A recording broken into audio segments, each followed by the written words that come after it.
Баршаларыңызға қайырлы күн. Сіздермен Жазира каналыма қош келдіңіздер. Бүгін мен үй жағдайында анамнан үйренген құрғақ кеспенің жасалу жолымен бөліскім келіп отыр. Қажетті заттарды айта кетсек, тауықтың еті, көкөністерден картоп, сәбіз, пияз, чеснок және дәмдеуіштер. Тауықтың еті тез пісетін болғандықтан қамырды илеп тындырып қоятын боламыз. Қамырына әдеттегідей ұнымызға салқын суымызды құйып, тұзбен бір жұмыртқамен қаттырақ қамыр илеп, ыдыстың астына бастырып тындырып қоямыз. Жақсы тынған қамыр өте жақсы жайылатын болады.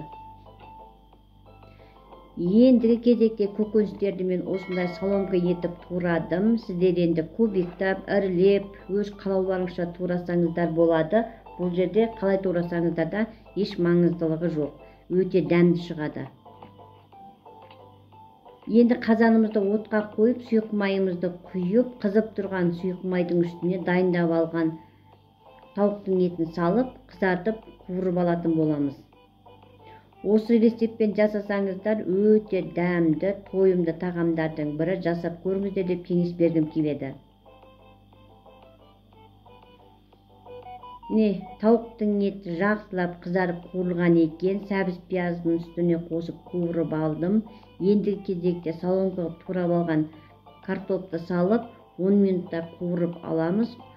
Тұзды, дәмдеуіштерді татымына қарай қосасыздар. Кез келген дәмдеуіштерді қоссаңыздар болады.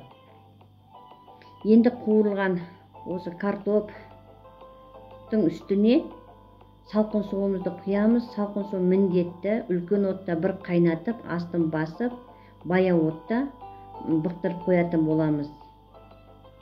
Енді тынып тұрған қамырымызды еттің қамырында етіп жаятын боламыз. Қамырымыз не жұқа, не қалың болмау керек. Қамырды осылай орап, мен кеспелек түрінде кестім. Екі бөлікке бөліп алдым. Егер де видео ұнап жатса, каналыма тіркеліп, лайк басып, комментарий жазып кетсеңіздер болады. Ыдысымызға кеспені салып, бір ас қасық сұйық майды құйып, қолдың көмегімен осылай араластырып аламыз.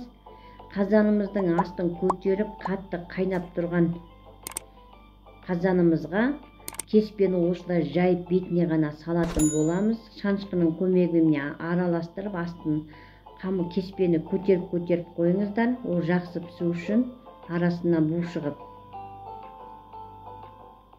Енді қазанымыздың қақпағын жауып 20 минутқа пісуге қоямыз. 20 минут пісуге жақын қалғанның арасында қазанымыздың қақпағын ашып, тағы да шанышқының көмегімен кеспені тағы бір көтеріп қойсаңыздар болады. Егер де видео ұнап жатса, каналыма тіркеліп, лайк басып, комментарий жазып, қоңырауша белгісін баса кетіңіздер. Қоңырауша белгісін баса кетсеңіздер, менің шыққан әрбір жаңа видеомның көрермені өздеріңіз боласыздар. Сіздердің қолдауларыңыз біз үшін өте маңызды. Міне тамағымызда пісіп дайын болған екен. Кеспесі дара-дара болып түсті. Ешқандай да жабыспаған, езілмеген. Енді ыдысымызға салып, қонақтарға ұсына берсеңіздер болады. Видеомды соңына дейін қарағандарыңызға алғысым шексіз.